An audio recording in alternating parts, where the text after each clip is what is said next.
It was the age of exploration. 5 years since the discovery of a portal to another galaxy. The Andromeda Galaxy is no longer a distant speck in the night skies of the Allied worlds. It is a place of wonder, with new cultures to explore and new dangers to face. Last year, the Alliance opened a space station around the portal's exit point, giving people from all walks of life a peaceful way station for their journey. Members of the Alliance, humans, Syrians, Dorofen, Kameen, and many others, use the station as a living treaty, a place where they can work through their differences while being reminded of their own small place in the universe. This is the story of the first Andromeda station, known as Andromeda One.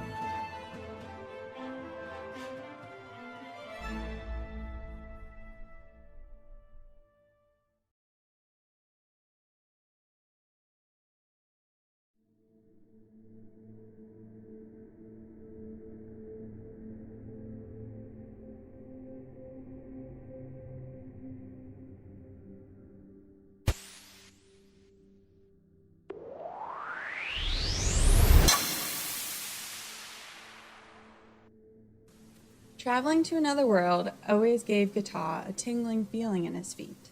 Nobody else ever mentioned it, but given his team's change of gait as they came out of the portal after him, he believed it was at least common among his people, the Dorofen.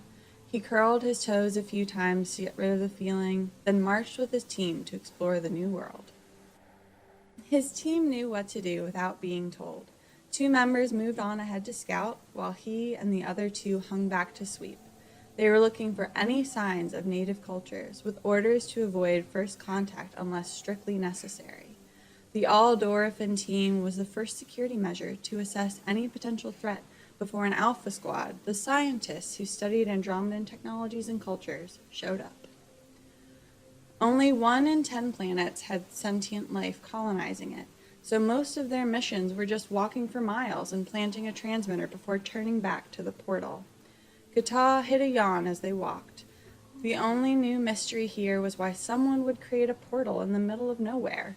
Usually, portals were a place for people to trade, or at least for easy access to natural resources.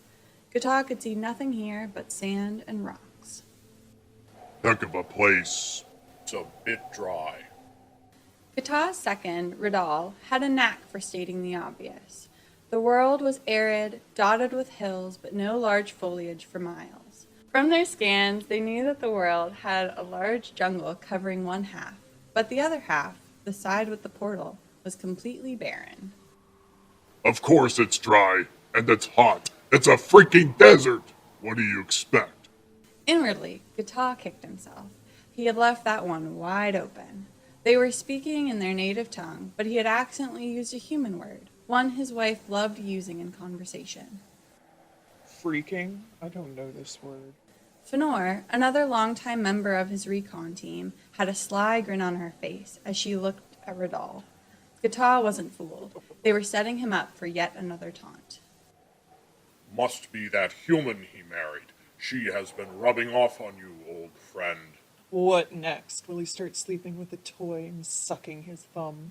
Maybe he'll start calling the station steak sauce or Andy as they do.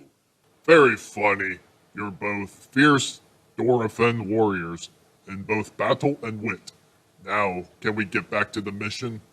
The mission is routine. We find a new portal. We make sure the planet supports humanoid life. We take a walk around. What's to get back to? I think her name is Camilla Stark.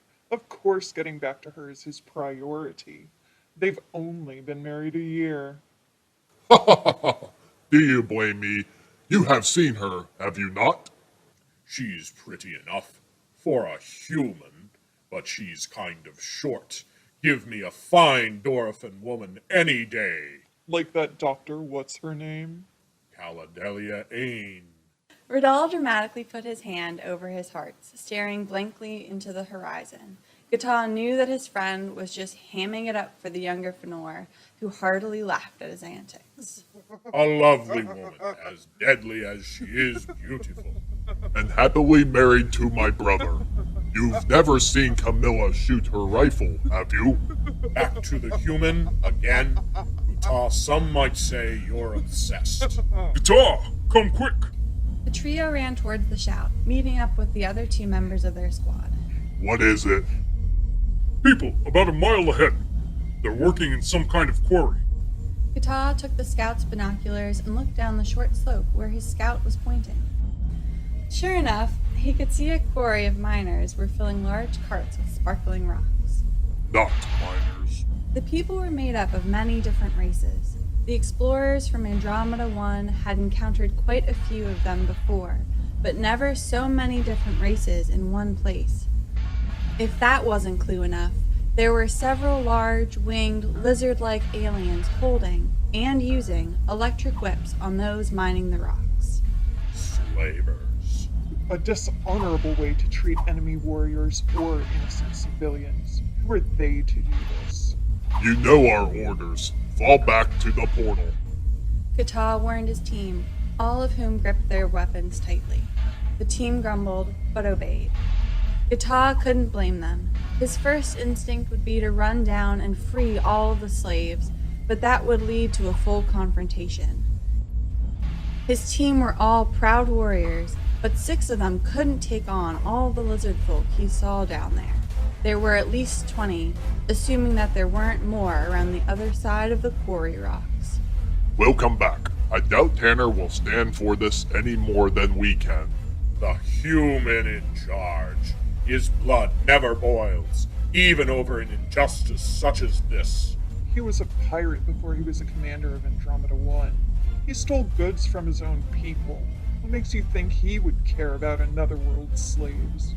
He claims to be a changed man, and he has never given us reason to doubt that.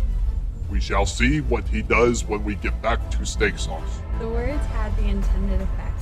His team chuckled softly for a moment, but the moment was cut short when the sound of a child screaming pierced the air. Without thinking, Gu'Tah turned around and ran towards the sound. Just over another hill, one of the lizard folk was whipping a small child, who whimpered as he tried to escape his punishment. Gu'Tah drew his Doran blades, the standard weapon for all Dorfin warriors. The hilt guard was fitted to his hands and covered in spikes, as the long, curved dagger extended from the outside of his hand. In his blind rage, Gu'Tah had no need for his rifle, which swung loosely from its strap on his shoulder. He planned on letting the lizard folk feel every bit of pain that it inflicted on the child. The first blow caught it square in the jaw, but the lizard barely flinched. It turned and flicked its powerful tail at him, catching Gu'Tah in the stomach. Gu'Tah wouldn't go down that easily, though. He caught it and ran a blade along the tail to open a gash. It wasn't as deep as he would have liked. The lizard's hide was too thick, but it seemed to cause enough pain that the lizard jumped back 5 feet to assess its new opponent. Gu'Tah let it circle for a moment, analyzing the fight.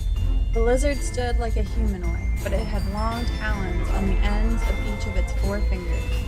Its teeth were razor sharp, and the teeth of a carnivore, and the large wings on its back didn't seem like they were just for decoration. As heavy as the creature looked, Gu'Tah had no doubt in his mind it could fly if it wanted to. Slits seemed to open up on the lizard folk's neck, but Gu'Tah didn't see the danger until it was too late. It breathes fire too? He felt a hot tingle in his leg as he dived away from the blast, which quickly blossomed into a burning pain. Gu'Tah! Gu'Tah was dimly aware of Fëanor picking up the child, but Ri'Dal was the one who had called for him. Allowing himself a brief peripheral look, he realized that his team was now also fighting more lizard folk, and they were quickly becoming overwhelmed. Fall back! Gu'Tah grabbed his almost forgotten rifle and started to shoot. The force of the blast knocked the lizards back a few paces, but otherwise their hides seemed to protect them from the damage. The team was fighting for their lives now as they raced back to the portal. Gu'Tah dialed the coordinates from his portable device while Ri'Dal and the scouts laid down cover fire. The portal hummed to life as they approached, but they were now outnumbered 2-1. Gu'Tah stopped by the edge of the portal platform as he made sure his team was with him. Fëanor stepped on first with the child, followed by one of the scouts. The second scout and Ri'Dal were 5 feet away from the platform when a burst of fire caught them from behind. The scout fell onto the platform where Fëanor helped him up, but Ri'Dal fell backwards towards the approaching lizards. Gu'Tah gave a battle cry as he ran up to help his friend. He shot 3 of the lizards away as he reached Ri'Dal, but another blast of fire blew them both back onto the platform. Gu'Tah tried to shield Ri'Dal's body with his own, but the pain soon became too much for him to handle. He struggled with the portal device, noting with detached interest how black and charred his hands looked as he punched the final button to send them back to Andromeda One. He never again felt the tingle in his feet.